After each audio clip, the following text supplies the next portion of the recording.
Pucuk manis permatang budi, pucuk purut digetus rasa. Yang manis bernama budi, yang indah bernama bahasa. Assalamualaikum warahmatullahi wabarakatuh. Dan salam pembuka bicara. Saya Muhammad Adi Haris bin Muhammad Suhairi. Berdirinya saya di atas persada indah ini tidak lain dan tidak bukan kerana ingin menyampaikan sebuah pidato yang bertajuk Aspirasi Generasi Madani. Sebelum kita membelah bicara, sebelum isi menyusul hujah, izinkan saya mendefinisikan frasa tajuk pidato agar hadirin terbuka minda. Menurut Kamus Dewan edisi keempat, aspirasi membawa maksud keinginan yang kuat untuk mencapai sesuatu. Manakala generasi pula membawa konotasi sekumpulan individu yang lahir pada waktu yang lebih kurang sama.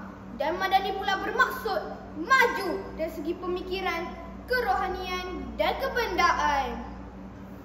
Hadirin yang saya hormati, berdasarkan definisi tersebut, saya rangkumkan dalam satu pernyataan bahawa aspirasi generasi Madani merujuk kepada harapan, cita-cita dan keinginan segolongan manusia dalam masyarakat yang berorientasikan nilai-nilai peradaban maju, etika dan akhlak yang tinggi. Hadirin dan hadirat sekalian, generasi Madani adalah generasi yang berakhlak mulia dan berwawasan luas. Mereka adalah pembawa perubahan, penentu masa depan. Dalam konteks ini, terdapat beberapa aspirasi yang ingin saya sampaikan untuk membina generasi Madani yang unggul dan berkualiti tinggi. Pertama, pendidikan berkualiti. Pendidikan merupakan asas utama dalam membentuk sasiah dan intelek generasi Madani. Pendidikan berkualiti bukan sahaja dari segi penguasaan ilmu akademik, tapi juga sasiah dan intelek generasi Madani.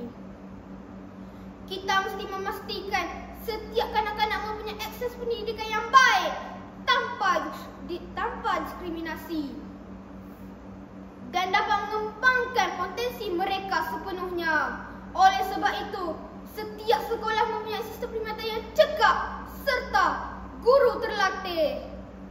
Kedua, penguasaan teknologi dan inovasi.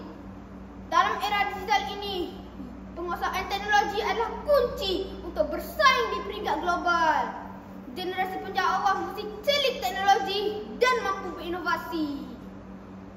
Mereka mesti digalakkan bukan sahaja menjadi pengguna teknologi, tetapi juga pencipta dan inovator yang menggunakan teknologi untuk kebaikan manusia.